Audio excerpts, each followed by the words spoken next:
Mariner Books and HarperAudio present Rum Punch, a novel by Elmore Leonard. Performed by Cary, Hite. For Jackie, Carol, and Larry. 1.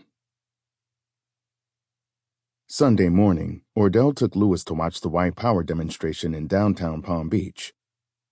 "Young skinhead Nazis," Ordell said. "Look, even little Nazi girls marching down Worth Avenue. You believe it? Coming now, you have the Klan. Not too many here today. Some in green. Must be the Coneheads' new spring shade.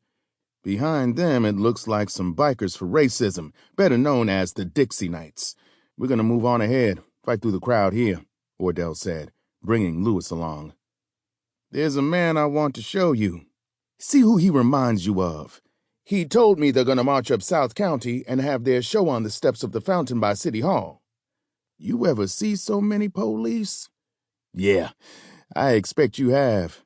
But not all these different uniforms at one time. They mean business, too. Got their helmets on, their riot batons. Stay on the sidewalk, or they liable to hit you over the head. They keeping the streets safe for the Nazis." People would turn to look at Ordell.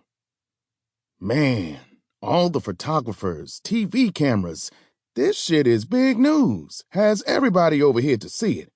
Otherwise, Sunday, what you have mostly are rich ladies come out with their little doggies to make wee-wee. I mean the doggies, not the ladies. A girl in front of them smiled over her shoulder, and Ordell said, "How you doing, baby? You making it all right?" He looked past her now, glanced at Lewis to say, "I think I see him," and pushed through the crowd to get closer to the street. Yeah, there he is. Black shirt and tie. A grown-up skinhead Nazi. I call him Big Guy. He likes that. "It's Richard," Lewis said. "Jesus. Looks just like him, huh? Remember how Richard tripped on all that Nazi shit he had in his house? All his guns? Big Guy's got more of everything." Lewis said, "He's serious. Look at him." "Wants power. He's a gun freak," Ordell said. "You know where you see different ones like him? At the gun shows." Ordell let it hang. Lewis was supposed to ask Ordell what he was doing at gun shows, but didn't bother. He was busy watching the Nazi girls, all of them skinny rednecks, their hair cut short as boys. Ordell said, "I got something would straighten them out. Make their eyes shine." He had people looking at him again. Some of them grinned. Lewis moved out of the crowd, and Ordell had to hurry to catch him. Lewis, bigger in the shoulders than he used to be from working out in prison. "This way," Ordell said, and they started up South County ahead of the parade. Couple of old buddies. Ordell Robbie and Louis Gara. A light-skinned black guy and a dark-skinned white guy. Both from Detroit originally, where they met in a bar, started talking, and found out they'd both been to Southern Ohio Correctional and had some attitudes in common. Not long after that, Lewis went to Texas, where he took another fall. Came home, and Ordell had a proposition for him.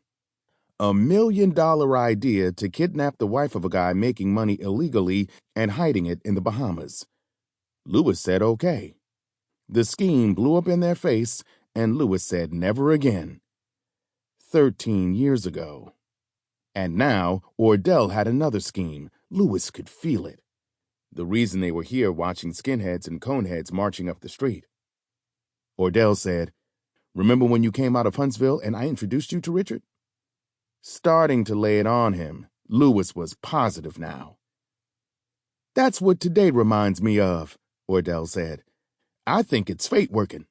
This time you come out of FSP and I show you Big Guy, like Richard back from the dead." "What I remember from that time," Lewis said, "is wishing I never met Richard. What is it with you and Nazis?"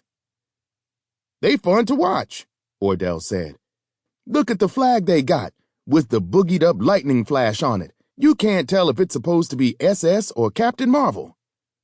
Lewis said, "You got another $1 million idea to try on me?"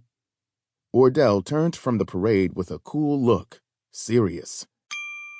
Sample complete. Ready to continue?